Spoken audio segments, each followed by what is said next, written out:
आज एक ऐसे फर्स्ट जनरेशन एंटरप्रेन्योर के बारे में बात करूंगा जिसकी सोच की शुरुआत 1 लाख करोड़ से होती है। कम से कम हर नए बिजनेस की शुरुआत की सोच 1 लाख करोड़ की होती है। कभी कभी ना ये तो फर्स्ट जनरेशन एंटरप्रेन्योर है, कभी कभी कई जनरेशंस मिलकर के बिजनेस खड़ा नहीं कर पाते, और कभी कभी कोई अकेला एक ऐसा आदमी एक ऐसा एम्पायर खड़ा कर देता है जिसे जनरेशंस तक याद रखा जाता है। आज की पर्सनालिटी उन्हीं में से एक है। नमस्कार, मैं Vivek Bindra, founder and CEO बड़ा बिजनेस.com। Welcome to your favourite show tycoons of India. Tycoons, हाँ, वो ब्रिलियंस जिन्होंने बनाए कई बिलियंस। आज बात करूंगा विजन स्ट्रैटेजी से, राशन से लेकर रोशनी तक, माइनिंग से लेकर मैन्युफैक्चरिंग तक, एयरपोर्ट से लेकर सी पोर्ट तक, हर जगह अपना अड्डा जमा रखा है। King of infrastructure. ऐसे धंधों में घुसते हैं जहां शुरू में इन्वेस्टमेंट बहुत होती है लेकिन उसके बाद कमाई होती जाती है। बोरिंग धंधे करते हैं। Visionary founder and chairman of Adani group Gautam भाई अडानी, जिनकी बात करूंगा, जिनका Adani cement, Adani Wilmar, Adani enterprises, Adani port, Adani power, 30 से ज्यादा धंधे हैं। ये सारे बहुत बड़े हैं। 1962 में इनका जन्म हुआ था। अपने पिता की 7वीं संतान थी। परिवार बहुत बड़ा परिवार, और उस बड़े परिवार को चलाने के लिए एक छोटी सी कपड़े की दुकान। देखिए, आज अनिल अंबानी, मुकेश अंबानी के तो फादर थे धीरू भाई, लेकिन ये थे वो first generation entrepreneur. South Mumbai college में एडमिशन लिया, लेकिन बस 1 साल की पढ़ाई के बाद ही समझ गए कि धंधा कॉलेज में बैठकर नहीं होता है। कॉलेज छोड़कर 16 साल की उम्र में धंधे में उतर के धंधा सीखा जा सकता है। डायमंड सॉर्टर का छोटा छोटा काम किया इन्होंने। फास्ट फॉरवर्ड, पहली स्ट्रैटेजी पे चलता हूं, 9 स्ट्रैटेजी बताऊंगा। पहली स्ट्रैटेजी है नेटवर्क इज योर नेटवर्थ। ये देखना, ये तो आपको कॉमन दिखेगा। आज की जो 9 स्ट्रैटेजीज है इसमें डेप्थ है। मैं गौतम भाई अडानी की इंफॉर्मेशन नहीं दूंगा, मैं वो बताऊंगा कि कैसे प्रॉब्लम्स को सॉल्व करके, किस सोच के साथ में, क्या माइंडसेट के साथ में, किस स्टाइल से धंधा शुरू करते हैं। इसलिए इस वीडियो में ना आपको बहुत सीखने को मिलेगा। आपका सोच का नजरिया बदल जाएगा। नेटवर्क इनके लिए सब कुछ है। डायमंड सॉर्टर का काम तो उन्होंने 3 साल तक किया। उसके बाद अपने भाई के साथ पीवीसी पैकेजिंग मटेरियल के बिजनेस में आ गए। अच्छा, पीवीसी पैकेजिंग मटेरियल में इनकी डिमांड बढ़ने लगी, और डिमांड बढ़ने लगी तो ये प्रोक्योरमेंट की कोशिश करे, रॉ मटेरियल इनको मिले नहीं। इनकी रिक्वायरमेंट तो महीने की 20 मीट्रिक टन, और इनको सप्लाई मिले खाली 2 मीट्रिक टन की। अब ये परेशान। अब ये कहें अपने सप्लायर से 2 सप्लायर से 2 सप्लायर से 2 सप्लायर दे ना पाए। और सप्लायर क्या करता था, नाम मिटा देता था ब्रांड का, तो ये ब्रांड तक पहुंच भी नहीं पाते थे। भाई कौन दे रहा है माल ये।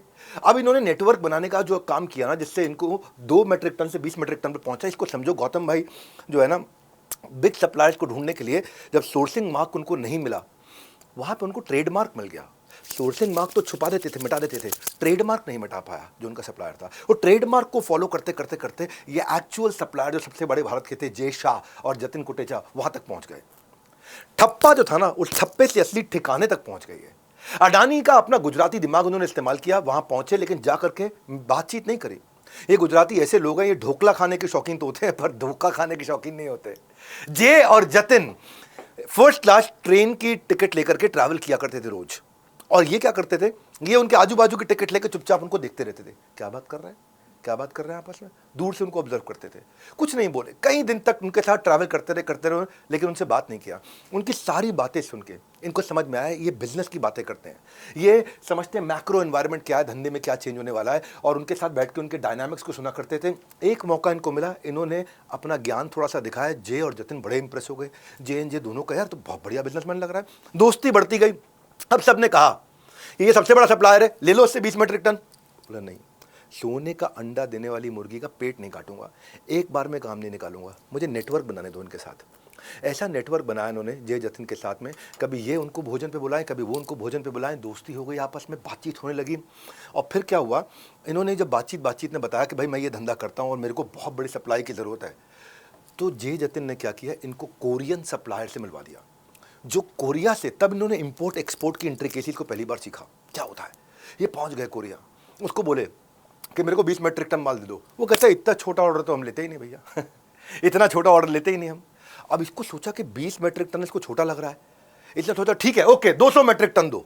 अब बैंक पे पहुंच गए कि भैया बैंक मेरे को लोन दे दे। बैंक इनको लोन दे नहीं, तू नया आदमी है भैया, तेरे को क्या लोन दे। अब विश्वास ही ना करे उसके ऊपर कि भाई तेरे को क्या लोन देंगे हम। अब देखो क्या हुआ, जे और जतिन की दोस्ती यहाँ फिर काम आई। जे जतिन ने अपनी गारंटी देके इनको बैंक से लोन दिलवा दिया। यहाँ तक ही नहीं, नेटवर्क, इनको नेटवर्क ही बनाना आता है। इन्होंने धंधे खुद नहीं खोले सारे, ये नेटवर्क के साथ धंधे मिले इनको, और इसी नेटवर्किंग हैबिट से आगे के सारे स्ट्रेटेजिक अलायंस, सारे एक्विजिशन, सारी पार्टनरशिप। आप सुनना उस बात को, कैसे करते थे काम ये। अब बैंक से लोन भी दिलवा दिया, कोरियन सप्लायर से सप्लाई भी दिलवा दी। अब क्या किया, अब माल बेचूंगा किसको, वही जे जतिन ने इनको प्रिंस से, फिनोलेक्स से, सुप्रीम से, कई बड़े ब्रांड से मिलवा दिया। अब अडानी पीवीसी को लेकर के आए 30% डिस्काउंटेड रेट पे, और सस्ते में माल बेचे, माल धड़ाधड़ बिकने लग गया।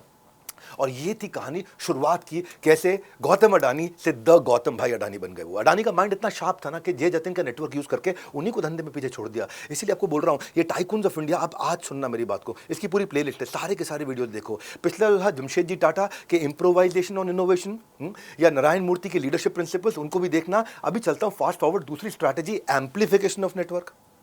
उस समय राजीव गांधी एक नई एग्जिम पॉलिसी लेके आए थे। एम्प्लीफिकेशन मतलब नेटवर्क और बढ़ाया इन्होंने। राजीव गांधी की जो नई पॉलिसी थी 1985 में, उस पॉलिसी में ऐसा था कि आप जितने का विदेश से विदेशी सामान लेके आओगे, उतने का सामान आपको बेचना भी पड़ेगा विदेश में, तब जाकर के आपको इंपोर्ट क्रेडिट मिलेगा, नहीं तो इंपोर्ट ड्यूटी पड़ जाएगी। आप विदेश से सामान लाओगे, विदेश में कुछ बेचोगे नहीं, तो आपको लाने पे जो ड्यूटी है उसके कारण आपका सामान महंगा हो जाएगा। अब ये सोचिए यार, एग्जिम पॉलिसी के चक्कर में मैं तो खाली इंपोर्ट करता हूं, मैं विदेश में तो कुछ बेचता नहीं, तो वो ड्यूटी का इनको, जैसे जीएसटी का इंपोर्ट होता है ना, इंपोर्ट क्रेडिट, उसी तरह से इंपोर्ट क्रेडिट। अब इंपोर्ट क्रेडिट का फायदा उठाना, अब जो है गौतम भाई धंधे में ना होकर के भी धंधे के सारे फंडे जानते थे। इंपोर्ट क्रेडिट के लिए उनको एक्सपोर्ट नहीं करना था, उनको एक सपोर्ट चाहिए था, एक्सपोर्ट नहीं चाहिए था। एक्सपोर्ट हो गया, विदेश में बेचना, एक सपोर्ट हो गया। ऐसा आदमी जो विदेश में बेच रहा है, अगर मैं उससे पार्टनर कर लूं तो उसके विदेश में बेचने का मुझे फायदा मिल जाएगा। Amplification of network. पूछो कैसे? इन्होंने क्या किया? ऐसी कंपनियां ढूंढनी शुरू करी। ऐसे किया कि गुज्जू दिमाग ने गुना भाग करना शुरू कर दिया, और गुजरात स्टेट एक एक्सपोर्ट कॉर्पोरेशन थी कंपनी। ये जो गुजरात GSEC बोलते हैं इसको, गुजरात स्टेट एक्सपोर्ट कॉर्पोरेशन, ये हैंडीक्राफ्ट बहुत एक्सपोर्ट करते थे और इंपोर्ट कुछ करते नहीं थे, तो इनके पास इंपोर्ट क्रेडिट बचा हुआ था, उसका इस्तेमाल नहीं कर पा रहे थे। ये गए उनके पास, बोला ऐसा भैया हमसे पार्टनरशिप कर लो, आप जो एक्सपोर्ट करते हो उसका क्रेडिट हम ले लेंगे और उसके बदले में आपको एक कन्वीनियंस फी दे देंगे, आपके लिए तो एक्स्ट्रा कमाई, आपका लग कुछ रहा नहीं है, आपका कुछ नहीं लग रहा। GSEC ने कहा बहुत बढ़िया आइडिया है, बताओ कितने का करो। बोला मैं तो 200 मीट्रिक टन का काम करता हूँ। अब GSEC ने दिमाग लगाया, 200 मीट्रिक टन पे समझो 200 रुपये पे 20 रुपये का, और 20 रुपये का फायदा, और 20 रुपये के फायदे में ये 2 रुपये की कन्वीनियंस फीस देगा, क्या फायदा। GSEC ने मना कर दिया। अब ये परेशान, भैया मना कर दिया। इन्होंने कहा कोई बात नहीं, एक काम करो, सोच देखो कितनी बड़ी है, अभी बताता हूँ क्या दिमाग लगाया। इन्होंने क्या कहा, GSEC को बोला कि ठीक है, मैं अभी 200 मीट्रिक टन का काम कर रहा हूँ ना, मैं 2000 मीट्रिक टन की आपको गारंटी देता हूँ, और अगर मैं 2000 मीट्रिक टन पे एक साल में नहीं पहुंच पाया तो पेनल्टी के रूप में वो जो पैसा है वो मैं आपको वैसे ही दे दूंगा, 2000 के हिसाब से दे दूंगा, उसको पेनल्टी मान लेता हूं मैं। एक कमिटमेंट करके आ गए उनको, GSEC ने हाँ कर दिया। अब ये 200 से 2000 की तरफ जा, अभी 2 मीट्रिक टन से 20 पे गए थे, 20 से 200 पे गए, 200 से 2000 मीट्रिक टन पे, यानी कि पिछली बार से 10 गुना, उससे पिछली बार से 100 गुना। गौतम भाई ने क्या किया, इन्होंने क्या किया, अब इन्होंने बहुत कमाल कर दिया। जाकर के कोरियंस को बोले मैं अब 200 की जगह 2000 मीट्रिक टन का ऑर्डर दे रहा हूं, मेरे को माल सस्ते में चाहिए। कोरियंस ने इनको 15% डिस्काउंट दे दिया। GSEC से इन्होंने इंपोर्ट क्रेडिट का फायदा उठा लिया, वो पैसा भी कम हो गया, डबल पैसा कम हो गया। कोरियन से भी डिस्काउंट मिला, और जो यहाँ पे टैक्स लगना था या जो ड्यूटी लगनी थी भारत में लाने की, अब वो भी नहीं लग रही। दो जगह से पैसा बचने के कारण इनका माल होगा बहुत सस्ता बाजार में। सस्ता माल होने के बाद अब इनको और कस्टमर मिल गए, इनको प्रिंस भी मिल गया, फिनोलेक्स भी मिल गया, सुप्रीम भी मिल गया, अपोलो भी मिल गया, इनको ड्यूट्रॉन भी मिल गया, प्लास्टो भी मिल गया। छोटे बड़े कई MSMEs को ही अपना माल बेचने लगे। लोवेस्ट PVC रेट पे इन्होंने माल बेचा, एक तीर से 2-3 निशाने इकट्ठे लगा दिए। सबने माल इतना खरीदा, पूरा Prince, Finolex, supreme, Apollo, deuteron, ये सब माल खरीदने के बाद हुआ क्या, कमिटमेंट किया था इन्होंने 2000 मीट्रिक टन का, और GSEC के होश उड़ गए, ये 10,000 मीट्रिक टन बेच दिए। जितना कमिटमेंट करके आए, तो वैसे ही वो कमिटमेंट 10 गुना ज्यादा थी, और 10 गुना ज्यादा की कमिटमेंट को 500% और ज्यादा कर दिया।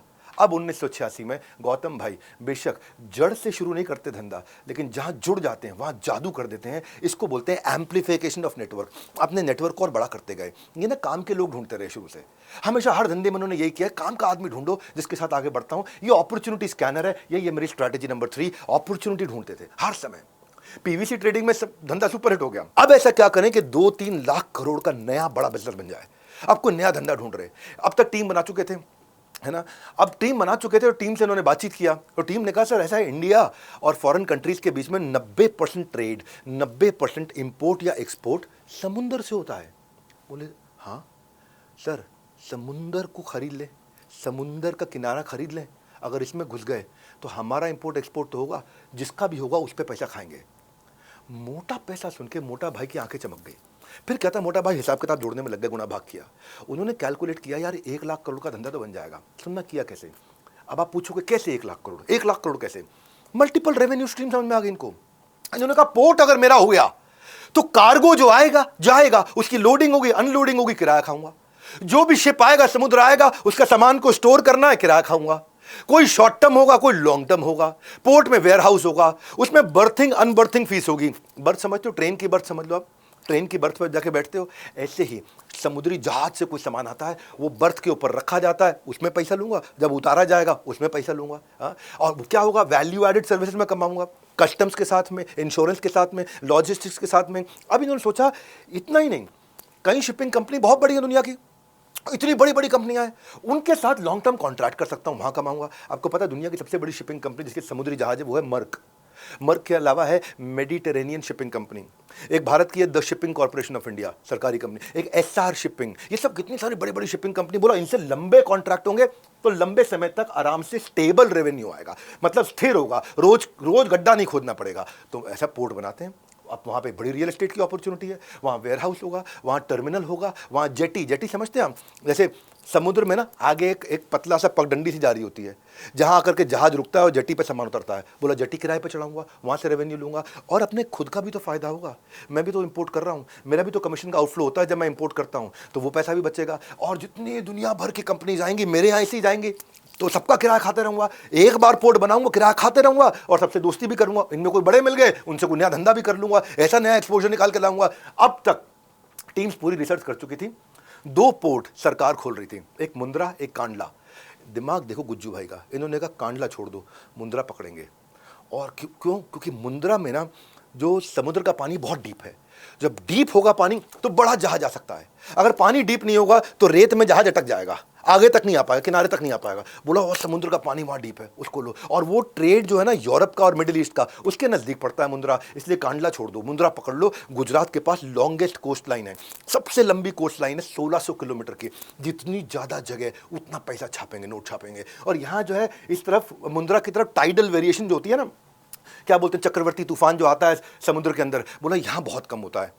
और इसी के पास में पेट्रोकेमिकल वाले बैठे हैं, टेक्सटाइल वाले बैठे हैं, दूसरे केमिकल वाले बैठे हैं। यहाँ पे इनका डिमांड एक्सपोर्ट इंपोर्ट बहुत हो रहा है। इनको मुद्रा में मुद्रा दिख गई और उसी मुद्रा से इन्होंने कमाया। गौतम को समझ में आ गया कि अगर ये पीस मैं खरीद लूंगा ना तो ये पीस आगे चल के बहुत वैल्यूएबल हो जाएगा। और कैसे इन्होंने 1 रुपये एकड़ के हिसाब से किस तरह लिया, उसकी भी कहानी है। यहाँ पे मैं कहते कि मैं इसको port, highway, airport, railway line सबसे इसको कनेक्ट करके, गौतम रेंट देना नहीं, जमीन खरीद के आगे रेंट लेना चाहते थे, इसलिए उन्होंने रेंट पे लिया नहीं। तो गौतम ब्यूरोक्रेट्स को बुलाया, उनको क्या बोले, आओ तुम्हारे को मैं हवाई जहाज पे घुमा के लाता हूँ। मुंद्रा के ऊपर सारे ब्यूरोक्रेट्स को, सरकारी बाबुओं को हवाई जहाज में घुमा के ले गए और खाना खूना खिला रहे हैं और अपना आराम से खा पी रहे हैं मस्ती से, और ठीक चल रहा है, ठीक बहुत बढ़िया चल रहा है। सब हवाई जहाज में सारे सरकारी बाबू बैठे हुए, और उनको ऊपर से कहते हैं ये जो ज़मीन देख रहे हो, यहाँ पे बाढ़ आई थी, फ्लडेड है, ये अनयूजेबल है, ये इनफर्टाइल है, यहाँ किसान कुछ नहीं उगा सकता, ये वेस्ट लैंड है, ये मुझको आप किसान से दिलवा दो, किसान को थोड़ा बहुत मुआवजा दे दूंगा और उसको अपने यहाँ नौकरी पे भी रख लूंगा। तो सारे सरकारी बाबुओं को लगा बात तो ठीक है, जब वेस्ट लैंड ही है, फ्लडेड ही है, जब किसी काम ही नहीं आना है। उनको एरियल व्यू दिखा के उनका व्यू पॉइंट बदल दिया, और जैसा व्यू दिखाया व्यू पॉइंट बदला। अब फार्मर्स वो खुश कि उनको कुछ कॉम्पनसेशन मिल गया, अच्छा उनको साथ में नौकरी भी मिल गई। याद रखना इनका मुद्दा बिल्कुल सिंपल है, ऐसा बड़ा पोर्ट बना दूँ कि ऐसे पोर्ट पर जो आएगा जाएगा। समझो, जो जुआ खेलता है ना वो नहीं कमाता, जो जुआ खिलाता है वो कमाता है। जो रेस कोर्स में घोड़ा दौड़ाता है ना वो नहीं कमाता, जो रेस कोर्स चलाता है वो कमाता है। हाँ, ये पूरा का पूरा रेस कोर्स खरीद लिया इन्होंने। अब जितने घोड़े दौड़ेंगे सब पे पैसा कमाऊंगा। अब अडानी की अगली चुनौती क्या थी, अब ले तो रहा हूँ मैं, इतना पैसा कहाँ से लाऊंगा। पहुँच गए बैंक के पास में। अब बैंक ने कहा भाई तुम्हारा एक्सपीरियंस नहीं है, तुम नए प्लेयर हो, रिस्क बहुत है, लीगैलिटी बहुत कॉम्प्लेक्स है, सरकार की बहुत नौटंकियाँ हैं, हम तुमको लोन नहीं देंगे। अब मैंने क्या बोला, नेटवर्क बनाने में तेज, अभी सरकार के पास पहुंच गए। बोला हम सरकार को कमाने का बहुत बड़ा अपॉर्चुनिटी देना चाहते हैं। बोले कैसे, प्रेजेंटेशन दी और बोला इसमें 26% हिस्सेदारी आपकी, मेरी 74% हिस्सेदारी। सरकार को बड़ा अच्छा लगा यार, गुजरात सरकार को, ये बहुत बुद्धिमान आदमी निकला गुज्जू। बोला लाओ हमको 26% दे दो। और सरकार के साथ जुड़ते ही इनको ग्रांट और सब्सिडी मिल गए, सारे नियम कानून कागज पत्तर रेगुलेटरी चेक कंप्लायंस सारे पूरे हो गए, और गवर्नमेंट के पार्टनर बनने से इनकी अपनी इज्जत और क्रेडिबिलिटी भी आ गई। अब आज क्या हुआ, नेटवर्किंग पार्टनरशिप के अमिताभ बच्चन, गौतम भाई अडानी, आज मुंद्रा बैकबोन बन चुकी है इनके पूरे एम्पायर की। मुंद्रा सबसे हाईएस्ट अर्निंग पोर्ट है भारत का, 9% पूरे ग्रुप का रेवेन्यू केवल एक मुंद्रा से आ रहा है, और पोर्ट का जो ऑपरेटिंग मार्जिन है 50% के आसपास इनका मार्जिन है। आप कहोगे 1 लाख करोड़ का बिजनेस कैसे बनेगा, मैंने शुरू में बताया था भाई साहब 3 लाख करोड़ का धंधा हो गया। जितना एस्टिमेट किया उससे ज़्यादा अर्न किया। गुज्जू कोई बात अगर ठान ले और ठन ठन गोपाल को भी धन धन गोपाल बना दे। ये थी मेरी तीसरी स्ट्रैटेजी, अपॉर्चुनिटी स्कैनर। हर समय अपॉर्चुनिटी ढूंढते रहते हैं। अब नई अपॉर्चुनिटी ढूंढने के लिए ये आगे बढ़े। पोर्ट बिजनेस में अडानी ने सस्टेनेबल रिकरिंग रेवेन्यू तैयार किए, और सस्टेनेबल रिकरिंग रेवेन्यू ही सब कुछ है। धंधा होता ही यही है, एक बार पैसा लगाया पैसा आता रहे, है ना। यही तो मैं लीडरशिप फनल में सिखाता हूं ना हमेशा, कि आपकी प्रॉफिटेबिलिटी और रिटर्न ऑन इक्विटी कैसे बढ़े, return on investment, cash flow management, financial planning, आपका कॉस्ट ऑफ कस्टमर एक्विजिशन कैसे घटे। लीडरशिप फनल बड़ा गेम चेंजर हो गया, इसलिए कभी भी सीट नहीं बचती, कभी नहीं बचती लीडरशिप फनल में। तकलीफ ही है क्योंकि कसम खाते हैं सब लोग। यहाँ आपका बिजनेस का टर्नओवर फट फट फट फट फट बढ़ता है। मैं वो फ्रेमवर्क देता हूँ, कस्टमर के मनी मेकिंग मॉडल समझाता हूँ आपको, और सबसे इंपॉर्टेंट है एग्जीक्यूशन के फ्रेमवर्क देता हूँ। सुनो, डॉक्टर विवेक बिंद्रा की बुलेट ट्रेन है, जो चढ़ जाए उसका जो 10 साल का जो भविष्य है वो सिर्फ 10 महीने में भी खड़ा हो सकता है। यहाँ पे आके आपके सारे जो कंसेप्ट है वो बदल जाएंगे, दिमाग का ढक्कन खुल जाएगा। 100 करोड़ बनाऊंगा, बट अभी लग रहा है 2000 करोड़ बना सकता हूँ मेरे कंपनी को। बिजनेस के जो गुरु बोलते हैं वो विवेक सर है। मैं सजेस्ट करूंगा जितने भी यंग एंटरप्रेन्योर हो उनके लिए बहुत बेनिफिट है। डॉक्टर विवेक बिंद्रा सर के LFP प्रोग्राम को हर बार ज्वाइन करें। I strongly recommend this program to everyone. आज की तारीख में इससे बढ़िया प्लेटफॉर्म कहीं नहीं है। हजारों फाउंडर्स आते हैं और मैं कुछ को सिलेक्ट भी कर लेता हूं वहां पे, जिन पे मेरा दिल आ जाता है, मुझे समझ में आता है ये दमदार है फाउंडर, इस बिजनेस में दम है, फाउंडर में दम है, उनको मैं IPO तक हाथ पकड़ के लेके जाता हूँ। ऐसे तो अब दिवाली समाप्त हो गई है, और दिवाली से फ्री होने के बाद हमने 8, 9, 10 नवंबर का प्रोग्राम रखा था, ये जो दिल्ली में हो रहा है। आप इसके बारे में फ़ोन लगा के पता लगा लो, नंबर मैंने आपको दे दिया 9810544443। इस अपॉर्चुनिटी स्कैनर के पास वापस आते हैं। चौथी जो स्ट्रैटेजी है वो है स्किन इन द गेम, यानी कि सामने वाले को ऐसा बना दो। स्किन इन द गेम क्या है? तेरी जीत मेरी जीत, तेरी हार मेरी हार, ऐसा सिस्टम बनाया उन्होंने कि भाई मैं जिसके साथ लूँगा ना वो जीतेगा तो मैं जीतूंगा, मैं जीतूंगा तो वो जीतेगा। तो मैं बताता हूँ कहानी कहाँ से शुरू हुई। एक दिन मुंद्रा पोर्ट पे अपना टहल रहे आराम से गौतम भाई, टीम से पूछा आजकल क्या चल रहा है। टीम ने बोला आजकल कोयला चल रहा है, कोल चल रहा है। अच्छा, तो कोल को गोल बनाओ। ये स्किन इन द गेम में क्या किया इन्होंने, बोला क्या 1 लाख करोड़ का नया धंधा बनाते हैं इसमें। बोला कैसे? हाईएस्ट ट्रेडेड कमोडिटी उस समय भारत की कोल थी, क्योंकि जितनी बिजली बन रही है वो कोयले से बन रही थी पूरे भारत में। 30% का मार्जिन। अब इसकी स्ट्रैटेजिक टीम ने सोचा कि कोल के अलावा अगले 20 साल तक, अगले 25 साल तक कोई और तरीका नहीं है जिससे बिजली बनेगी, तो 1 लाख करोड़ का बिजनेस तो बन जाएगा इसमें। इनकी शुरुआत ही वहीं से होती है। ये वो नहीं सोचते कि मैं अपने शहर में कमाल कैसे कर दूं, ये पूरे भारत का एक साथ सोचते हैं, पूरे भारत को कैसे खा जाऊं, पूरे का पूरे भारत को। शुरुआत ही ऐसे है। ये कहते हैं भाई डोमेस्टिक कोल प्रोडक्शन बताओ कितनी, बोले 50% ही बना पा रहे हैं। 50% का शॉर्टेज है अभी भारत में, और India second largest steel producer था। स्टील बिना कोयले के बन नहीं सकता। कोयला तो स्टील का ऐसा है कि मतलब बिल्कुल जीवन साथी है उसका। अब बिजली बनानी हो कोयला चाहिए, सीमेंट बनाना हो कोयला चाहिए, फर्टिलाइजर बनाना हो कोयला चाहिए, पेंट बनाना हो कोयला चाहिए, वाटर प्रूफिंग मटेरियल कोयला चाहिए, रेलवे है, मरीन है, कोयला चाहिए, कोई फ्यूल का प्रोडक्शन हो रहा है, चाहे गैसोलीन है, डीजल है, जेट फ्यूल है, कोयला चाहिए। अभी भाई इतना कोयला चाहिए। ये बोले भाई कोयले की डिमांड अगले 20 साल में 300% बढ़ेगी और मार्जिन 30% है। अगर डिमांड इतनी और मार्जिन इतना, मैं दोनों को मल्टीप्लाई करूँ, छा गया। गुज्जू भाई का दिमाग बहुत तेज चला। गुज्जू भाई ने कहा कि यार बड़ी एडेड एडवांटेज है मेरे को, अगर मैं इसको पकड़ जाऊं किसी तरीके से। तो इन्होंने क्या किया, भारत को छोड़ दिया। भारत से कोयला नहीं लिया, क्योंकि यहाँ इलीगल माइनिंग के चक्कर में ना जिंदाबाद जिंदाबाद मुर्दाबाद बहुत होता था। एनवायरमेंटलिस्ट यहाँ प्रोटेक्शन के लिए बहुत लड़ाइयाँ करते थे। बोला मेरे को पढ़ना ही नहीं लफड़े में। बोला इसके बाद दूसरा सबसे अच्छा अपॉर्चुनिटी और क्या हो सकता है भारत के अलावा, तो पता किया ऑस्ट्रेलिया के बारे में। ऑस्ट्रेलिया के पास बहुत कोयला है, लेकिन खास कोयला है। उनके पास कोकिंग कोल है, कोकिंग कोल जिससे कोक बनता है। हाँ, ये वो कोयला है जिससे वो स्टील बनाने में काम आता है।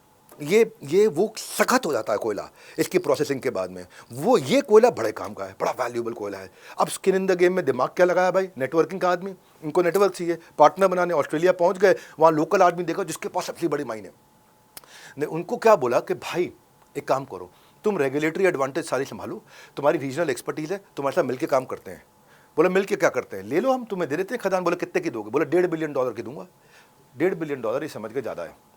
इन्होंने कहा क्या $1.5 बिलियन ले रहे हो, मैं तुम्हें और बड़ी आइडिया देता हूं। बोला क्या? अप फ्रंट $500 मिलियन पकड़ो, और जितना कोयला बिकेगा उसमें तुम्हारी रॉयल्टी, जितना कोयला बिकेगा उसमें तुम्हारी रॉयल्टी। तुम पार्टनर बन जाओ ना मेरे साथ में। $500 मिलियन तो जेब में रखो, कोयला निकालो कमाओ, कोयला निकालो कमाओ, $500 मिलियन तुम्हारे फ्री के। अच्छा, गौतम भाई ने अपने आप को सेव कर लिया, सीधा $1.5 बिलियन लगाना नहीं पड़ा, 500 मिलियन में काम चल गया। और हुआ क्या, स्किन इन द गेम। तेरी जीत मेरी जीत, तेरी हार मेरी हार, तू मेरा पार्टनर। लोकल पार्टनर सारी मेहनत करे सरकारी क्लियरेंस कराने में, सरकारी लाइसेंस कराने में, प्रॉफिट भारी ना हो, परमिट जारी होगा। और क्या परमिट जारी करा? Long term support. अब क्योंकि वो ऑस्ट्रेलियन गोरा वो कमाएगा कैसे? जितनी माइन परफॉर्म करेगी, जितना माइन से कोयला निकलेगा उतना कमाएगा वो। तो वो लग गया भाई, यार निकालो कोयला निकालो, वो पूरी जिम्मेदारी ले ली उसने अंदर, वो घुस गया, पार्टनर एक्टिवली इन्वॉल्व हो गया। अब पार्टनर ने इतना इन्वॉल्वमेंट होकर के खुद ही सारे काम करने शुरू कर दिए, भाई लग गया यहाँ सरकार का काम, ये काम, खदान का काम, निकालना, ट्रांसपोर्ट कराना, क्योंकि उसको पता है जितना कोयला बिकेगा उतना कमाऊंगा। यही था गौतम भाई का आइडिया कि अब तू बेटा कोयला निकाल, मैं अगले धंधे की तरफ चलता हूँ, हैं, इसको बोलते हैं स्किन इन द गेम। तू काम संभाल, मेरे को नया धंधा ढूंढना है, ये वाला तो चालू हो गया। और आउटकम क्या है? आज गौतम भाई की 6 महीने 3 देशों के अंदर, इंडिया, ऑस्ट्रेलिया और इंडोनेशिया। और अडानी सबसे बड़े इंपोर्टर हैं कोयले के, 50% भारत का कोल इस समय अकेले अडानी दे रहे हैं। और ये कंपनी जो सोची थी 1 लाख करोड़ की, आपको हैरानी होगी 3.5 लाख करोड़ की कंपनी बन गई। हम सोचते ही ऐसे हैं। 31% ग्रुप का रेवेन्यू ऐसे आ रहा है। जो बोला था ना 1 लाख करोड़, ये कोल को गोल बनाने का नतीजा क्या है? 3.5 lakh crore. Skin in the game, दिमाग क्या है? Networking partner. बाकी जहां Naukri.com पे जाते हैं गुजराती लोग, Naukri.com नहीं, Naukri.com, ये एक ऐसी कॉम है जो नौकरी देती है। ये कॉम ही अलग है, कॉम समझते हो ना, जाति कॉम। ये Naukri.com है, Naukri.com। ये कंपनी में नहीं जाते, ये कंपनी बनाते हैं। ये धंधे को डबल करना, मार्केट को मुट्ठी में रखना इनके खून में होता है। तभी जब भी इनसे पूछो केम चो, कहते हैं मजामा। हाँ, देश के दिग्गज लोग भी आज कमेंट कर रहे हैं नीचे आकर के, ये टाइकून्स ऑफ इंडिया जाने मन। अभी पीछे डॉक्टर किरण बेदी जी ने कमेंट किया, जब जमशेद जी टाटा के ऊपर मैंने वीडियो बनाया, टाटा ग्रुप कितना बड़ा है। तो आपको भी कमेंट में आकर के बताओ किसकी स्ट्रैटेजी देखनी है, क्योंकि मैं ना यहाँ स्टोरी नहीं सुना रहा हूँ, मैं डेप्थ इन स्ट्रैटेजी दे रहा हूँ। ऐसी स्ट्रैटेजी दे रहा हूँ जिससे समझ में आए। फास्ट फॉरवर्ड 5वीं स्ट्रैटेजी, बोरिंग बिजली बिजनेस। ये सारे धंधे बोरिंग धंधे करते हैं। बोले भाई कोयला मेरे पास है, कोयले से अगर बिजली बनाऊंगा तो हिसाब जोड़ते हैं कितना कमाऊंगा। होश उड़ गए। असली पावर तो पावर के बिजनेस में, कोयला मेरे पास है ही है, अरे पावर बनाते हैं। टीम से पूछा कितना कमा सकते हैं, हो जाएगा कम से कम 1 लाख करोड़। टीम ने हिसाब लगाया, सन 2000 की बात है, 110 करोड़ की पॉपुलेशन, 55% लोगों के पास बिजली है ही नहीं। बोला यानी कि 55 करोड़ लोगों को बिजली देने की संभावना है और ये 2 गुना बढ़ जाएगी अगले 20 साल में। 75% एनर्जी की नीड बढ़ती चली जा रही है। बोला एक और $1 बिलियन अपॉर्चुनिटी। और नेचुरल ट्रांजिशन है, क्यों? रॉ मटेरियल कोयला मेरे पास है ही है, कोल माइंस मेरे पास है ही है, लार्जेस्ट इंपोर्टर का कोल मैं ही हूँ। और मेरी रिड्यूस हो जाएगी ऑपरेटिंग कॉस्ट, क्योंकि मुझे किसी और से नहीं देना पड़ेगा। और स्टेबल पावर सप्लाई दे पाऊंगा, मैं कमाल कर दूंगा। कंपनी ने फिजिबिलिटी एनालिसिस पूरी टीम ने किया इनके बैठ करके। तो क्या हुआ? भयंकर हैंडसम प्रॉफिट मार्जिन उनको समझ में आया। काम शुरू करने से पहले ही हरियाणा सरकार से पहले ही ऑर्डर ले आए। अभी काम चालू नहीं हुआ, हरियाणा सरकार ने हमको दे दो भैया बिजली, हमारे गांव में बिजली लगाएंगे सबके यहाँ। और हरियाणा सरकार में जो है उन्होंने ओके कर दिया।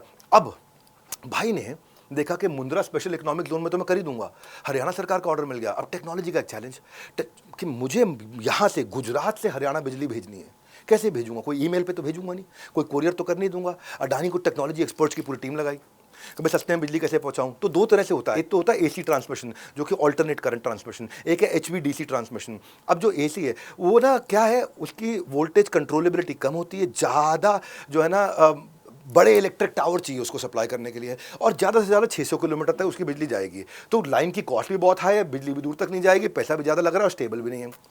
HVDC ये कमाल की है, ये हाई वोल्टेज लेके जाएगी, छोटे छोटे बिल्कुल छोटे छोटे नन्हे नन्हे टावर में भी चली जाएगी और 3 गुना दूर तक जाती है। वो जाती 600 किलोमीटर, जाती है 1800 किलोमीटर। और जो है अपने आप ही रिड्यूस कॉस्ट हो जाएगी लाइन की मेरी, क्योंकि मैं फ्यूअर कंडक्टर के साथ ही भेज दूंगा इसको। वहाँ पे लाइन कॉस्ट बहुत ज़्यादा थी, अभी को समझ में आ गया। अब भेज तो दिया, लेकिन हाई वोल्टेज जो करंट है वो तो पब्लिक को डिस्ट्रीब्यूट कर नहीं सकते। अब दिक्कत आ गई वहाँ पे कि भाई हाई वोल्टेज को वहाँ पे एसी में कन्वर्ट कैसे करूँ, सिंपल घर वाली बिजली कैसे बना दूँ उसको मैं। अब इनको फिर से, आपको पता है नेटवर्किंग के बादशाह, पार्टनर बना लेते हैं हर एक को, खुद कुछ करना नहीं है, पार्टनर को लगाओ, उसको भगाओ साथ में। महेंद्रगढ़ में इन्होंने क्या किया, वहाँ देखा सरकारी पावर हब स्टेशन है, वो पावर सब स्टेशन जो सरकारी है, वहाँ जाकर उनको बोला अपन पार्टनरशिप कर लेते हैं, आपको बिजली मैं फ्री में दूंगा, आप मेरे HVDC को ऑल्टरनेट करंट में घर में इस्तेमाल करने वाली साधारण भाषा में बिजली के लिए कन्वर्टर करा दूं मेरा यहाँ पे। उन्होंने कह दिया ओके जी, हमको फ्री में बिजली लगा दिया। पार्टनर ने पहले से प्लांट लगाने का खर्चा बच गया सारा का सारा। डेडलाइन से पहले ही पावर लाइन सेट कर दिया, क्योंकि डेडलाइन हरियाणा सरकार ने दे रखी थी। और ये नेटवर्किंग पार्टनरशिप के भगवान है गौतम भाई, और रेस्ट इज हिस्ट्री। उसके बाद क्या हुआ, उसके बाद गुजरात, महाराष्ट्र, छत्तीसगढ़, राजस्थान, कर्नाटका, MP, झारखंड सब इनके पीछे लग गए, हमको बिजली दो, हमको बिजली दो, हमको बिजली दो। सब जगह इन्होंने बिजली पहुंचानी शुरू करी। आउटकम क्या है, अडानी पावर आज largest private thermal power producer है भारत का। 9 राज्यों में 15% पॉपुलेशन को बिजली ये दे रहे हैं। और कंपनी क्या सोची थी 1 लाख करोड़ की, एक और 2.3 लाख करोड़, 2.25 लाख करोड़ की एक और कंपनी बना दी। सोच 1 लाख करोड़ से शुरू करता है भाई, ये शुरुआत ही 1 लाख करोड़ से सोचते हैं और 2-2.5 लाख करोड़ पे जाके पहुंचते हैं। जो सोचता है उससे बहुत ज्यादा करके दिखाया है। और बोरिंग बिजनेस करते हैं ये ऐसा बिजनेस नहीं करते कोई बड़ा एक्साइटिंग बिजनेस हो, मेरा पैशन है जी, पैशन है। पैशन नहीं है, पैसा बताओ कहाँ है। कोई पैशन नहीं चाहिए, पैसा बताओ कहाँ है। धंधा ऐसा लगा दे, एक बार सेट कर दिया पैसा आता रहेगा, आता रहेगा, आता रहेगा, आता रहेगा, आता रहेगा, आता रहेगा, आता रहेगा, आता ही रहेगा, आता ही रहेगा, बिजली बनती रहेगी, पैसा आता रहेगा। हमेशा कहता हूँ, आज भी कह रहा हूँ, मनोहर कहानियाँ नहीं सुनाता हूँ, मनोहर कहानी सुननी छोड़ दो, इसको चले जाओ यहाँ चैनल से। यहाँ पे खाली वो लोग आ रहे हैं जिनको डेप्थ सीखनी है स्ट्रैटेजी की। ये चैनल बिजनेस के स्टैटिस्टिक्स और बिजनेस की स्ट्रैटेजीज का है, वो सीखना है, मोस्ट वेलकम। हाथ खुले हाथों के साथ बताता हूँ आपको। फास्ट फॉरवर्ड, छठी strategy CNG PNG LNG integrated strength. यहाँ आया अडानी गैस लिमिटेड और बाद में चल के बनाई अडानी टोटल गैस लिमिटेड। यहाँ भी टोटल कंपनी, टोटल गैस सबसे बड़ी दुनिया की कंपनी, उसको भी पार्टनर बनाया उन्होंने। कैसे किया? अडानी के लिए बिजनेस सफल होने का मतलब है अगले बिजनेस की शुरुआत करना। बिजली के अलावा और ऐसी क्या चीज़ें जिसकी डिमांड बढ़ रही है? तो टीम ने बोला सर बिजली तो आ गई, रोटी कपड़ा मकान होता है तो यार रोटी तो खाएंगे, घर में खाना बनेगा, गैस दे दो सबको, पूरे देश में खाना बनेगा, रिसेशन आना ही नहीं है, खाना तो खाना ही है, चाहे तनख्वाह कम हो ज्यादा हो, गैस बनाते हैं, पूरे देश में देंगे गैस। अडानी का दिमाग चल पड़ा, कमाल हो गया भाई, भारत में गैस की बहुत कमी है, लोग आज भी चूल्हे में बना रहे हैं। इसने देखा PNG और CNG दो गैस का काम इकट्ठे कर सकते हैं। PNG क्या होता है बताया तो आपको इजी, पाइप्ड नेचुरल गैस, ये कुकिंग में, घर में खाना बनाने का। CNG कंप्रेस्ड नेचुरल गैस, इनको समझ में आ गया, कोयले का मेरे को विकल्प तैयार करना है। गाड़ियों में CNG डलती है, पावर जनरेशन में CNG काम होती है। 50 मिलियन मीट्रिक टन की जरूरत है और 25 अवेलेबल है भारत में। इतनी सारी जरूरत है और इस जरूरत को पूरा करने के लिए हम आ गए, अडानी है जी। और पहले ही एंटिसिपेट कर लिया उन्होंने 20 साल में कितनी जरूरत होने वाली है। 140 करोड़ लोग होंगे और 140 करोड़ लोगों में अगर मैं 14 करोड़ लोगों को भी दे दिया तो भाई साहब ये 2-3 लाख करोड़ का धंधा हो जाएगा। कंप्रेस्ड नेचुरल गैस व्हीकल में आएगी और इसकी डिमांड बढ़ती चली जाएगी, जिसको CNG बोलते हैं आप लोग। और टीम ने एक्सप्लेन किया अगर ये हमने ले लिया ना तो बहुत बड़ा धंधा बन जाएगा। CNG के फ्यूल पंप, वहाँ से पैसा आएगा, पावर जनरेट करेंगे वहाँ से पैसा आएगा। PNG जो है, जो मैंने बताया, जो घर की गैस है, रेजिडेंशियल गैस है, वहाँ से पैसा आएगा, जो घर में आप यूज़ करते हो गैस। तो कमर्शियल वालों को भी चाहिए होती है, कई बार इंडस्ट्रियल को भी चाहिए होती है गैस, तो उनको भी वहाँ से आएगा। अब ये सोचो यार ये गैस लाऊं कहाँ से? चलो बात तो ठीक है, गैस चाहिए भी तो है, गैस लाऊं कहाँ से? तो गैस इनको समझ में आ गया कि गैस का जो रॉ मटेरियल है वो अपने को ONGC से मिल जाएगा। ONGC सरकारी कंपनी है, सरकार के साथ रिश्ता बना के रखते हैं ताकि काम थोड़ा जल्दी होता रहे इनका। और वो अच्छा रिश्ता बना, ONGC के पास गए, सरकारी कंपनी, महारत्ना कंपनी, उससे ओके करा लिया कि भैया हम आपको दे देंगे। अब इनको 3 स्टेजेस में गैस पहुंचानी थी। पहले मेन ट्रांसमिशन पाइपलाइन, जो बड़ी हाई प्रेशर पाइपलाइन जिससे बहुत प्रेशर से गैस जाएगी, जो अलग अलग शहरों तक गैस पहुंचाएगी। सेकेंड स्टेज पे हर शहर का सिटी गैस स्टेशन, वो एंट्री पॉइंट है, वहां गैस पहुंचेगी, वो हाई प्रेशर को कर देगी लो प्रेशर, क्योंकि घर पे तो लो प्रेशर पहुंचनी है ना। और उसके बाद क्या है? Intermediate distribution pipeline. अब ये कौन सी होती है? ये सारी वहां से जो सिटी गैस स्टेशन है, सिटी गैस स्टेशन जो बड़ा गैस स्टेशन है, जहाँ पे हाई जो है प्रेशर को लो प्रेशर किया, वहाँ से छोटी पाइपों के माध्यम से घरों तक, सारे मोहल्लों तक गैस पहुँच जाएगी। 2020 में टोटल एनर्जीज, दुनिया की सबसे बड़ी सेकेंड लार्जेस्ट कंपनी LNG में, liquefied natural gas, PNG CNG के बादशाह थे, उनको साथ में ले लिया। ये हाइड्रोजन प्रोडक्शन में काम आने वाली है। कमाल हो गया, क्योंकि इनको पता चल गया फ्यूचर क्या है, उसको भी साथ में लिया, उससे पार्टनर कर लिया 2020 में। अब अडानी टोटल गैस लिमिटेड आज आउटकम क्या है? लगभग 1 लाख करोड़ के आसपास ये कंपनी आ गई, 12 राज्यों में चली गई और आज 9000 किलोमीटर की पाइपलाइन बना दी, 450 CNG स्टेशन हो गए, 7 लाख लोगों के घर में गैस अडानी की आ रही है। अब इसको और बड़ा करते जा रहे हैं। बड़ी बात ये नहीं है कि गौतम भाई अडानी हर बिजनेस को बड़ा करके देखा, बड़ी बात ये पहले से समझ जाते थे कि कौन सा बिजनेस बड़ा होगा। गुजराती, अच्छा 2 गुजराती सुनो, एक गुजराती सबके समर्थन से देश चला रहा है, प्रधानमंत्री, और एक गुजराती सबके समर्थन से बिजनेस चला रहा है, यानी कि खुद नहीं चलाते, सबका समर्थन लेके बिजनेस चलाते हैं। गौतम भाई अडानी की ये चीज़ आपको सीखनी पड़ेगी। ये चीज़ें जो है ना कि स्ट्रेटेजिक अलायंस करते कैसे हैं, ये जब मैं लीडरशिप फंड में सिखाता हूँ लोगों के होश उड़ जाते हैं। ये जो मैं कर रहा हूँ लीडरशिप फंड, हर महीने करता हूँ मैं, revenue growth strategy, low cost marketing, solid capable man power कैसे बनाओगे, वो फाइनेंशियल एक्यूमेंट कैसे लेके आओगे, फॉर्मूलाज क्या है, रेशियोज क्या है, एग्जीक्यूशन एक्सेलेंस और अलायंसेस कैसे बिल्ड करें, ऑटो पायलट पे धंधा कैसे जाए, लोग खुद ही कसम खाते हैं। जबरदस्त सेशन, मतलब 10 से 11 घंटे का सेशन है, 1 मिनट भी ऐसा नहीं लगा कि हम लोग को एग्जर्शन हो रहा है। ये जो लीडरशिप फनल प्रोग्राम है सभी को लेना चाहिए। इंडिया में एंटरप्रेन्योर्स के लिए ज़्यादा हेल्पफुल होगा। जो लोग अभी तक इस प्रोग्राम को नहीं अटेंड कर पाए हैं, जो लोग सोच रहे हैं, वो देरी ना करें। अगर आप अपने दिमाग से ढक्कन हटाना चाहते हैं, अपने धंधे को बिजनेस बनाना चाहते हैं, तो आंख बंद करके बिना सोचे समझे चले आइए लीडरशिप फनल पे। यहाँ आगे पता चला कि हम अपने बिजनेस को स्केल कैसे कर सकते हैं। जो लोग ये चाहते हैं अपने बिजनेस को 10 से 10 गुना बनाना चाहते हैं, उनके लिए ये लीडरशिप फनल प्रोग्राम है। लीडरशिप फनल प्रोग्राम जैसे मैंने सोचा था उससे भी और अच्छा लगा मुझे। मैं और मेरी पूरी टीम आज ही मैं कमिटमेंट कर लिया हूँ। मेरे जो कोर कमेटी जो है, जो 5 लोग हैं, वो सबको मैं लॉन्ग टर्म के लिए यहाँ पे ट्रेनिंग का प्लानिंग कर लिया है। अब आते हैं जी local edge partnership. Local edge, अभी ये क्या है, ये पार्टनर ढूंढते थे, अब ये खुद पार्टनर बने। अब क्या है, ये मैं अडानी विल्मर के बारे में बताऊंगा। कई दिन से गौतम भाई अपने हार्डकोर बिजनेस से हटके कुछ नया करना चाह रहे थे ताकि और एक्सपैंड करें। रिसर्च किया, टीम से पूछा अब क्या चल रहा है। बोला सर देखो गैस वैस तो पहुंचा दिए घर में है जी, अब राशन का सामान भी पहुंचाते हैं। एफएमसीजी बहुत चल रहा है इस धंधे में, 50% नकली अनऑर्गेनाइज मार्केट डोमिनेट कर रही है, इसमें घुसने की कोशिश करते हैं। अपॉर्चुनिटी स्कैनर, हर समय अपॉर्चुनिटी ढूंढते, हर समय स्मेल कर लेंगे। ये सुनते ही गौतम भाई के दिमाग में नया आइडिया आया, पूरे मार्केट का हिसाब जोड़ा इन्होंने, इनके होश उड़ गए, भाई साहब मार्केट तो बहुत बड़ी है। सन 2000 की बात कर रहा हूँ, उस समय हाउस होल्ड के अंदर अगर 20 करोड़ हाउस होल्ड है, 20 करोड़ घर, लोग तो ज़्यादा होंगे, 20 करोड़ घर है, 20 करोड़ घर में अगर 250 रुपये महीने का वो तेल इस्तेमाल करते हैं तो 12 महीने का 3000 रुपये हो गया, और 3000 रुपये 12 महीने का तेल खाली कुकिंग ऑयल यूज़ करते हैं। 3000 रुपये को अगर 20 करोड़ हाउस होल्ड से मल्टीप्लाई करो, 60,000 करोड़ की तो सीधी सीधी अपॉर्चुनिटी। कह रहे ठीक है छोटा धंधा है 60,000 करोड़ का, पर करते हैं इसको। अब लेकिन इनको तो आता नहीं, इनसे तो होता नहीं है। बोल सुना नहीं आपने, मेरे हस्बैंड मुझको इनसे होता ही नहीं, हाँ इनको आता ही नहीं। वही है इनके साथ, इनको आता, इनको थोड़ी आता था क्या करना है। अब भाई नेटवर्किंग पार्टनरशिप के डॉन है, इनको 11 मुल्कों की पुलिस नहीं ढूंढ रही है, इनको 11 मुल्कों के बिजनेस पार्टनर ढूंढ रहे हैं। अब सिंगापुर में सबसे बड़ा विल्मर, जिसके साथ मिलकर उन्होंने आगे चल के फॉर्च्यून बनाया। कैसे बनाया सुनो, कैसे विल्मर को कन्विंस किया। उस समय सन 2000 में कोई मोदी सरकार नहीं थी, बीजेपी की अपनी लोकल गवर्नमेंट थी गुजरात के अंदर, और इनके रिश्ते सब जगह अच्छे बना के रखते थे। विल्मर की इच्छा थी कि भारत की मार्केट बहुत बड़ी है, यहाँ पे मैं अगर फॉर्च्यून रिफाइंड ऑयल ये सब ले आऊँ तो कमाल हो जाएगा। विल्मर ढूंढ रहा था भारत में किसी को। इन्होंने क्या किया, इन्होंने सरकार के साथ मिलकर एक मीटिंग कराई, और मीटिंग में इन्होंने बोला कि देखो ऐसा है विल्मर भैया, तुम क्या कर रहे हो जानते हो तो सिंगापुर के, लेकिन तुम्हारा जो पाम फ्रूट आता है इंडोनेशिया से और घाना से, वो घाना और इंडोनेशिया से आता है, इसी पोर्ट से आता है। मैं इसी पोर्ट पे आने के बाद फिर तुम उसको ट्रैवल कराओगे, फैक्ट्रियां खोलोगे कहीं, चिंता ना करो। मैं क्या करता हूँ विल्मर, तुम बहुत बड़े होगे दुनिया में, यहाँ राजा मैं हूँ, मैं क्या करूँगा तुम्हारे को यहीं पे ही मैं तुम्हारे लिए एक पूरी फैक्ट्री खुलवा देता हूँ। अडानी ने क्या बोला, ऑयल रिफाइनरी पैकेजिंग प्लांट में मुंद्रा में ही खोल देता हूँ तुम्हारे लिए। एक समुद्री जहाज से सामान आया, उतारते ही फट फट फट वही तेल बना दिए। और ये कहीं बड़ी कॉस्ट एफिशिएंट हो जाएगा हमारे लिए। विल्मर को, अडानी को ना पता है कि किसकी ज़रूरत क्या है, उनको कैसे पार्टनर बनाया जाए। और गौतम भाई अडानी ने उन्होंने बोला कि मैं आपके सारे लॉजिस्टिक्स के खर्चे बचा दूंगा, आपका तेल सस्ता बनेगा, बेचो फुल रेट पे, कमाओ जब दबा के कमाओ।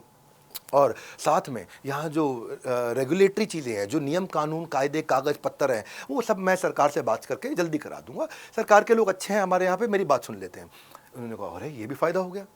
और जो चीफ मिनिस्टर थे गुजरात के, अब उनके पास गया अडानी, उनको बोले इतना एम्प्लॉयमेंट देंगे, इतनी लोगों की नौकरी लगाएंगे, इतना आपको रेवेन्यू जनरेट होगा, इतना आपको टैक्स मिलेगा। चीफ मिनिस्टर बोले गुजरात का, कमाल करता, बहुत बढ़िया बात कही है गौतम भाई, चालू करो। और ये हर एक को कन्विंस करके पार्टनर बना ले। और अडानी को क्या मिल गया, ग्लोबल एक्सपर्टीज मिल गई सीधा एक ही बार में। घर में खाना बनाने की आइटम में जो चाहिए बनाने का, मेरे को नंबर 1 आदमी, नंबर 2 आदमी वर्ल्ड का मिल गया, जिसको एग्री बिजनेस मालूम है, रिफाइनरी टेक्नोलॉजी मालूम है, एफएमसीजी का डाइवर्सिफिकेशन, पूरा डिस्ट्रीब्यूशन सब जानता है। अब दोनों का म्यूचुअल इंटरेस्ट 50-50% पार्टनरशिप पे जॉइंट वेंचर हो गया। अब सब बनाएगा तो वही ना, ये तो 50% पे खाएंगे। एडिबल ऑयल के प्राइसेस पिछले 20 साल के अंदर 3 गुना बढ़ गए, total market size 3 lakh crore का हो गया। और अडानी ने 17% मार्केट शेयर फट से कैप्चर कर लिया, 50,000 करोड़ तो शुरू में कैप्चर कर लिया, 16% ग्रुप का रेवेन्यू। साथ मिलकर दोनों ने सबका तेल निकाल दिया, विल्मर और अडानी ग्रुप ने साथ मिलकर। आज नंबर 1 एडिबल ऑयल फॉर्च्यून है, नंबर 2 व्हीट आटा प्लेयर फॉर्च्यून है, नंबर 3 बासमती राइस भारत में कोहिनूर है। ये सब इन्हीं के हैं, इनके अलावा बहुत सारे प्रोडक्ट लाइन ऐड कर दिए। अडानी विल्मर आज मार्केट लीडर है, और इस समय 11 करोड़ घरों के अंदर इनका सामान जा रहा है। देखो पता क्या है, जो इनको नहीं आता है, हाँ, मैं संदीप महेश्वरी जी के बारे में बोला था, जो मुझको आता है, जो मुझको भाता है, जो बाजार चाहता है। यहाँ मैं क्या बोल रहा हूँ, जो इनको नहीं आता है, जो इनको नहीं भाता है, लेकिन अगर बाजार चाहता है तो यह बंदा करके दिखाता है, और इतना पैसा कमाता है कि संभाला नहीं जाता है। गौतम भाई एक साथ पूरे देश की सोचते हैं, एक साथ बहुत बड़ा सोचते हैं। अब चलते हैं स्ट्रैटेजी नंबर 8। यहाँ पे इन्होंने अलग ही प्रकार के दिमाग लगा दिया। चलिए 1 लाख करोड़ का नया धंधा खोलते हैं, सेक्टर असिमुलेशन स्ट्रैटेजी। यहाँ से आया अडानी सीमेंट। अडानी सीमेंट बाद में आया। इन्होंने एसीसी और अंबुजा को कैसे पकड़ा। अडानी एक दिन टीवी पे नितिन गडकरी जी के बारे में सुन रहे थे, और पता चला टीम मेंबर बताया कि 65 साल में जितने हाईवे बने उसके डबल पिछले 10 साल में बन गए, और उससे ज़्यादा अगले 5 साल में 10 गुना और बनने वाले हैं। अडानी सोचे यार इतने हाईवे बन रहे हैं, इतनी सड़कें बन रही हैं, गडकरी जी क्या रोड करी है, तो गडकरी नहीं है रोड करी है। ये सुनते ही गौतम भाई के दिमाग में बात आई, भाई हैवी इंफ्रास्ट्रक्चर के लिए सीमेंट चाहिए, और सीमेंट लगता ही रहेगा अभी भारत में। अभी भारत में बहुत बनना है, अगले 50 साल तक बहुत इंफ्रास्ट्रक्चर बनना है भारत में, सीमेंट सब जगह लगेगा, बहुत मकान बनने हैं अभी। गौतम भाई उसी वक्त ये आइडिया दिमाग में आ गया और गौतम भाई सोचे यार ये बिजनेस अपॉर्चुनिटी बहुत बड़ी है। अब सेकंड लार्जेस्ट सीमेंट प्रोड्यूसर है भारत इस समय दुनिया का, सेकंड लार्जेस्ट, और सीमेंट का कंजम्पशन 1.5 गुना बढ़ा पिछले 10 साल के अंदर। लेकिन गौतम भाई ने हिसाब लगाया, पर कैपिटा देखते हैं, साइज ऑफ कंट्री नहीं, पर कैपिटा देखते हैं। पर कैपिटा सीमेंट भारत में 250 किलो लग रहा है और चाइना में 1600 किलो लग रहा है। ये बोले भाई अपॉर्चुनिटी अभी 7 गुना बाकी रह गई है, पर कैपिटा सीमेंट कंजम्पशन बहुत होने वाला है।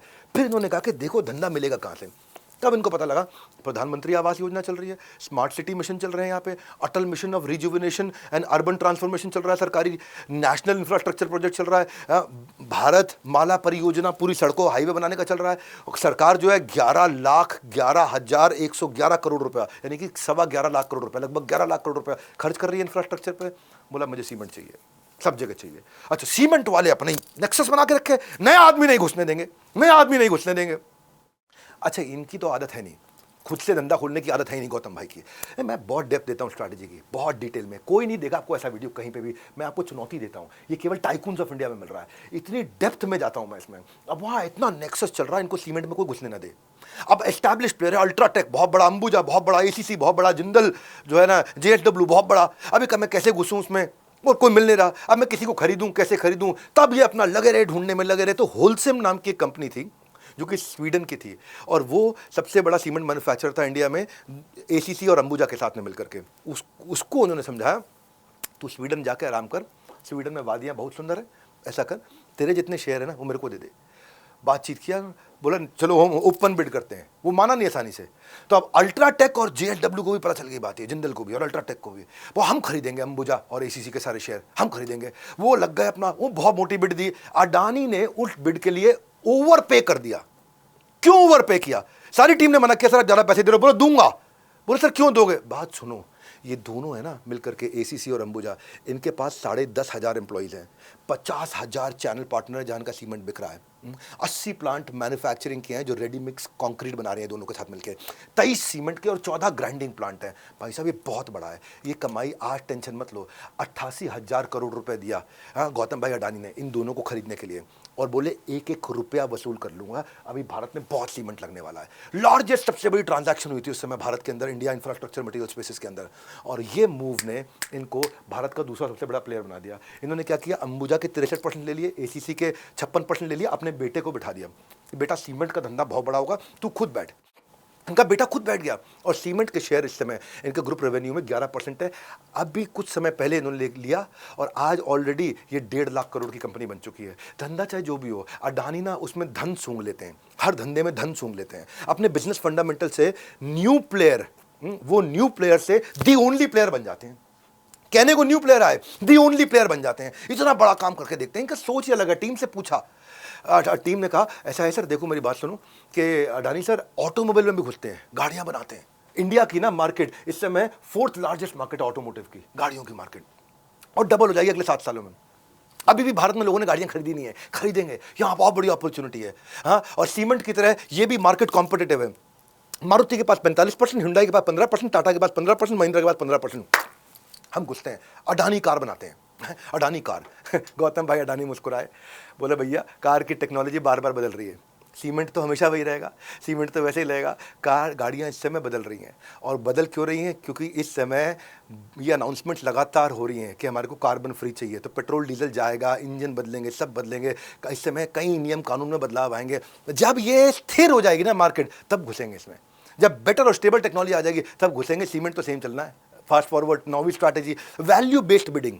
ये क्या करते थे इन्होंने, क्या इनके ना टीम ने पूछा कि सर ऐसा है, फिर एक काम करते हैं, अडानी एयरलाइंस चालू करते हैं। गाड़ी नहीं बना रहे, अडानी एयरलाइंस चालू करते हैं जी। ये बोले, अडानी बोले नहीं नहीं, याद रखो मैं हूं अडानी, नहीं नहीं अडानी, नहीं नहीं। बोले क्यों सर?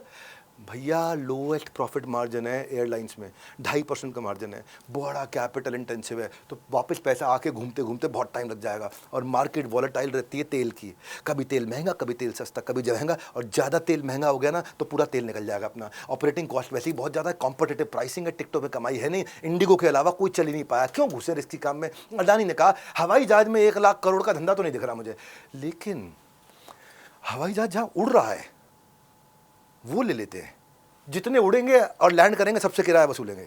एयरपोर्ट ले लेते हैं हम लोग, एयरपोर्ट में हजारों करोड़ का प्रॉफिट पक्का है।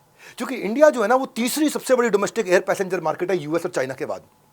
सबसे ज़्यादा हवाई जहाज भारत में उड़ रहे हैं इस समय, तीसरे नंबर है पूरी दुनिया में। और डोमेस्टिक एयरलाइंस की जो कैपेसिटी है वो डबल होने वाली है अगले 5 साल में। ऐसा करते हैं, अगर 100 करोड़ लोग अगले 10 साल में ट्रैवल करेंगे, तुम बोला सर कमाएंगे कैसे? हम बताते हैं कैसे कमाएंगे। कोई कार्गो आएगा, उसकी हैंडलिंग फीस होगी, उसकी स्क्रीनिंग, सिक्योरिटी, उसका स्टोरेज। कोई एयरक्राफ्ट आएगा, पार्किंग करेगा, पार्किंग का पैसा लेंगे उससे नीचे उतरेगा, उसका पैसा लेंगे, पार्किंग की फीस लेंगे। पेट्रोल भराएगा तो उस पर उसकी सेल्स और उसकी स्टोरेज का पैसा लेंगे। रिटेल की दुकानें खोलेंगे, ड्यूटी फ्री शॉप खोलेंगे, फूड कोर्ट खोलेंगे, लाउंज सर्विस खोलेंगे, उस पर कमाएंगे। वहाँ पे एडवर्टीजमेंट होगी, होर्डिंग लगेंगे एयरपोर्ट के अंदर, उस पर पैसा कमाएंगे, बिल बोर्ड पर कमाएंगे, डिजिटल स्क्रीन पर कमाएंगे। पैसेंजर को सर्विस देंगे, उनका बैगेज, उनका सिक्योरिटी, उनकी पार्किंग, उस पर भी पैसा कमाएंगे। एयरक्राफ्ट अपनी मेंटेनेंस कराएगा, ट्रेनिंग कराएगा, सिमुलेशन, उस पर भी कमाएंगे। सारी टीम ने सोचा यार ये आदमी इतना तेज है, इतने सारे रेवेन्यू अपॉर्चुनिटीज, और अगले कुछ दिनों के अंदर इन्होंने 6-7 एयरपोर्ट अहमदाबाद का, लखनऊ का, मैंगलोर का, गुवाहाटी का, जयपुर का, तिरुवनंतपुरम का अगले 50 साल की लीज पे ले लिए। और फिर क्या हुआ, बाद में 2 और मुंबई, नवी मुंबई सब ऐड कर दिया इन्होंने। और मुंबई आपको पता है भारत में दूसरा सबसे बड़ा बहुत शानदार एयरपोर्ट है। और तब क्या है, जो एरोनॉटिकल हवाई जहाज वाला रेवेन्यू वो 300 करोड़ का, 8 एयरपोर्ट का हो गया 2,500 करोड़ का। और जो नॉन एरोनॉटिकल रेवेन्यू, जो बिना हवाई जहाज का बाकी चीज़ें सारी बताई, वो 400 करोड़ का, 8 एयरपोर्ट 3200 करोड़। तो ये सोचे भाई 2400 करोड़ और 3200 करोड़ यानी कि 5600 करोड़ तो तुरंत मिल रहा है। सारा मार्जिन ही मार्जिन है इसमें, बहुत मोटा मार्जिन है। अडानी ने कैलकुलेट कर लिया, अगर 10 करोड़ पैसेंजर गए, 1 मिलियन मीट्रिक टन कार्गो का अगर मैंने हैंडल किया, अडानी जानते हैं कि उन्होंने अपना गणित कर लिया पूरा जी। तो एयरपोर्ट की जो बिल्डिंग करी उसमें जीएमआर को उड़ा दिया, पूरा जीएमआर को सारी बिल्डिंग में उड़ा दिया, वो सब खुद लेते चले गए। अब जो है ना, आज Adani airport holdings limited largest airport infrastructure company बन। इनका सिस्टम ही ऐसा है, रेस में घोड़ा मत दौड़ाओ, पूरा रेस कोर्स खरीद लो, जो दौड़ाएगा उससे कमाऊंगा है जी। मैं ताश के पत्ते नहीं खेलूंगा, पूरा गैम्बलिंग खरीद लूंगा, मतलब पूरा का पूरा कसिनो खरीद लूंगा, जो आएगा उससे मैं कमाऊंगा। आज 33% इंडिया का एयर कार्गो ट्रैफिक इनका है।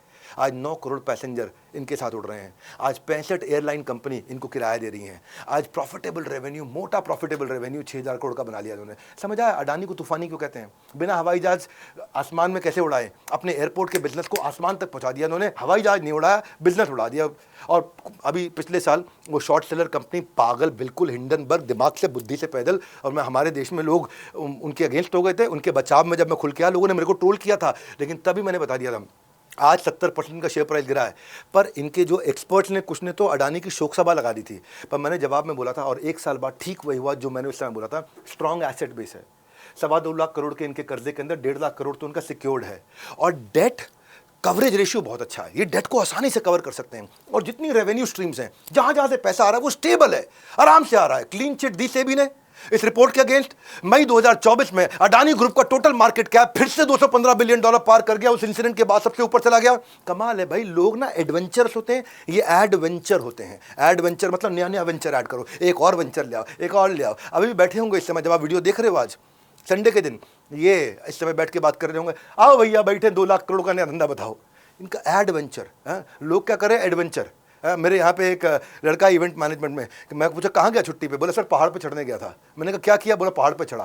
मैंने कहा फिर कह रहे उतर गया। अब बताओ, जी एडवेंचर है उसका। और यहाँ अडानी है एडवेंचर, इसको वेंचर ही ऐड करने। और हर एडिशन में एक स्ट्रैटेजी, एक डायरेक्शन थी। पीवीसी से शुरू किया, फिर इंपोर्ट में घुसे, फिर एक्सपोर्ट में घुसे, फिर पोर्ट में घुसे, फिर पोर्ट के बाद कोल में घुसे, कोल से बिजली में घुसे, और नए नए नए करते करते 30-35 धंधे बना दी। जैसे गौतम भाई अपने विजन से हर चीज में वैल्यू क्रिएट करिए ना, मेरा भी यही मोटिव है, मैं वैल्यूएबल कंटेंट क्रिएट करूं ताकि बड़ा बिजनेस के साथ मिलकर के आप भी लाइफ में कुछ बड़ा कर सकें। इसीलिए फिलहाल तो आपको खाली कमेंट करना है किस टाइकून की स्ट्रैटेजी देखना चाहते हैं। वैसे मेरा मन है, अगर आप मेरे से पर्सनली पूछें तो मैं राकेश झुनझुनवाला की सारी स्ट्रैटेजी देना चाहता हूं। फिर भी आप नाम लिखो, खुल के थोड़ा सोचा करो, और इस वीडियो को हर बच्चे को दिखाओ, हर स्टूडेंट को दिखाओ, इन वीडियोस को फैलाओ, उनको बताओ लोगों को कि फ्री में एमबीए से ज्यादा अच्छी पढ़ाई हो रही है यहाँ पे। हमारे साथ जुड़े रहने के लिए, वर्ल्ड के नंबर 1 एंटरप्रेन्योरियल यूट्यूब चैनल पे आने के लिए, बिजनेस मतलब बड़ा बिजनेस, और अपने बिजनेस को बढ़ाने के लिए आप सबका प्रेम पूर्वक बहुत बहुत धन्यवाद।